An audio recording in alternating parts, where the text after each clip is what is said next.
The film starts at a party, where a man named Cole is walking through a house looking for his brother Duckett. Cole finds him locked in a room, so he breaks the door down and pulls Duckett out of there while he is shirtless and mumbling to himself.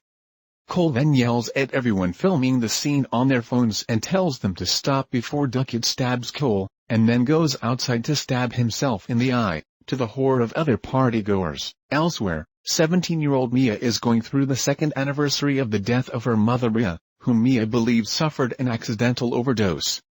She lives with her father Max and doesn't communicate with him much after the incident. Mia spends more time with her best friend Jade and her younger brother Riley, plus their mother Sue. One evening, Mia picks up Riley from hanging out with his friend, and on the way back, they find a kangaroo on the street that has recently been hit. It is moaning in agony, so Riley tells Mia they should put it out of its misery.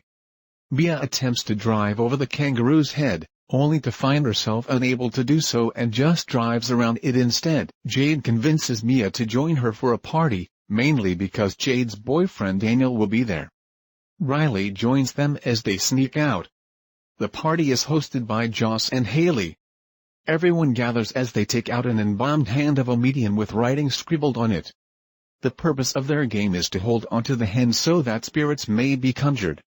Mia volunteers to go first. Haley lights a candle and instructs Mia on what to say. She grabs the hand and says, "Talk to me."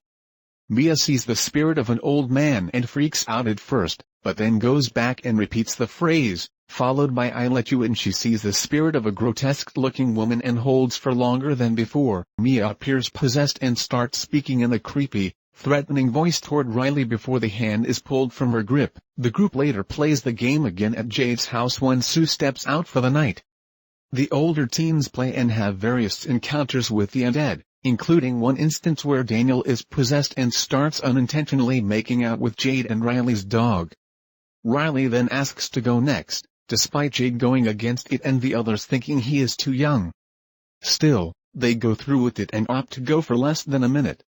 Riley is possessed by what sounds like Rhea's spirit, speaking to Mia and saying how much she misses her. When the time limit passes, Mia wants to keep talking to Rhea before Riley begins smashing his head against the table and nearly gouging his eye out.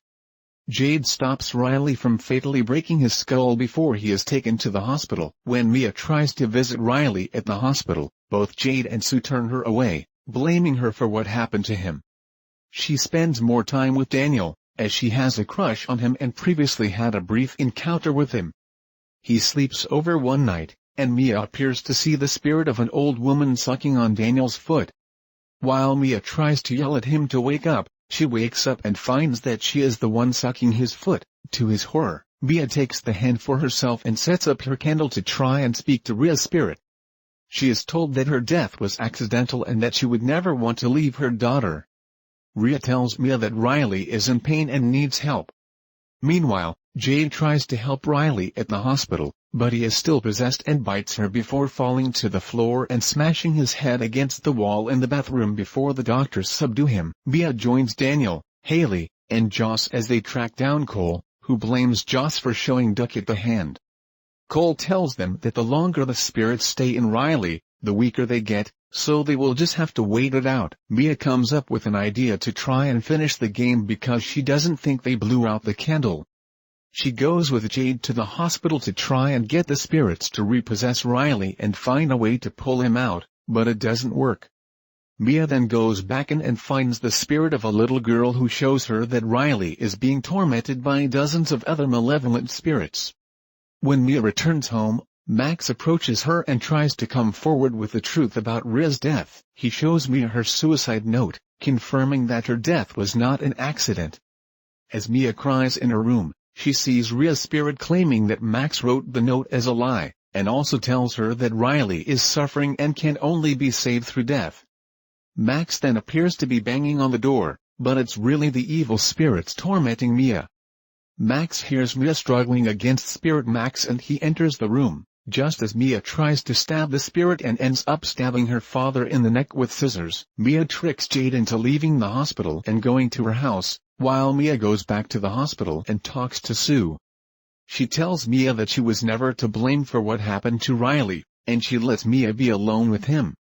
She tries to kill him with a pair of scissors but cannot bring herself to do it. She takes Riley out in a wheelchair just as Jade finds Max injured and realizes Mia is going to do something to Riley. Mia wheels Riley out toward traffic, seeing him as an old, decaying spirit.